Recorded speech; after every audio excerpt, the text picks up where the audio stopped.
Cataract classic రెటినాలకు world class treatment ఇప్పుడు మన బీరంగూడలో అమెరికన్ లేజర్ ఐ హాస్పిటల్స్. మధ్యప్రదేశ్లో దుర్గామాత విగ్రహ నిమజ్జన వేడుకల సందర్భంగా జరిగిన ఘోర ప్రమాదం తీవ్ర విషాదాన్ని నింపింది. ఈ ఘటనలో 8 మంది చిన్నారులతో సహా మొత్తం 11 మంది ప్రాణాలు కోల్పోయారు.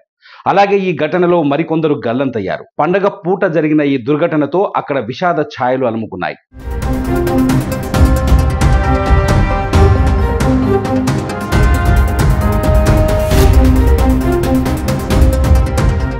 ఖండ్వా జిల్లాలోని పంధానా పోలీస్ స్టేషన్ పరిధిలో ఉన్న జంబ్లీ గ్రామానికి చెందిన సుమారు 25 మంది భక్తులు దుర్గామాత విగ్రహంతో ట్రాక్టర్ ట్రాలీలో నిమజ్జనం కోసం బయలుదేరారు. మార్గ మధ్యంలో ఓ ఇరుకైన కల్వర్టును దాటుతుండగా అధిక బరువు కారణంగా ట్రాక్టర్ అదుపు తప్పి పక్కనే ఉన్న చెరువులోకి దూసుకెళ్లింది. ఈ ఘటనలో ఇప్పటి వరకు 11 మృతదేహాలను వెలికి తీయగా వారిలో 8 మంది చిన్నారులే ఉండటం అందరినీ కలచివేసింది.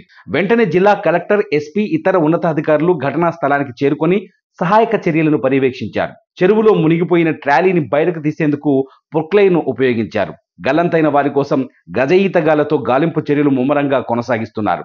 ఈ దుర్ఘటనపై మధ్యప్రదేశ్ ముఖ్యమంత్రి మోహన్ యాదవ్ తీవ్ర దిగ్భ్రాంతిని వ్యక్తం చేశారు. మృతుల కుటుంబాలకు ప్రగాఢ సానుభూతి తెలిపారు. అలాగే మృతుల కుటుంబాలకు 4 లక్షల రూపాయల చొప్పున నష్టపరిహారాన్ని అందిస్తామని ఆయన ప్రకటించారు.